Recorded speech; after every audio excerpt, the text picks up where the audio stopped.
because of this, he never got a gold medal. Ever. Because of all the losses he got and the deprivation of him from winning, he got enraged and trained harder than ever for the next contest. The next contest began and it was Julian's turn. In order to have the right angle, Julian needs to find the angle of AB in the angle CAB with a given hypotenuse and opposite angle. Julian used sine as a correct way in solving the problem and got the equation of sine 26 times 15.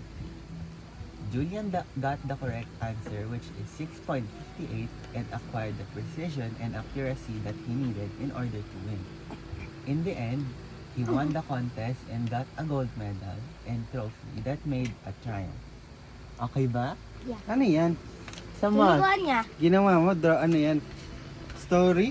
Oh, kailangan daw gumawa ng story sa math eh. Tapos kailangan English? Hindi, dapat daw Tagalog. Ayoko mag-Tagalog. Oh, social. Yabang.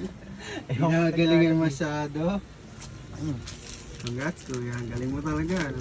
Maganda ba yung kwento ni kuya? Yeah. Did you like it? Yeah.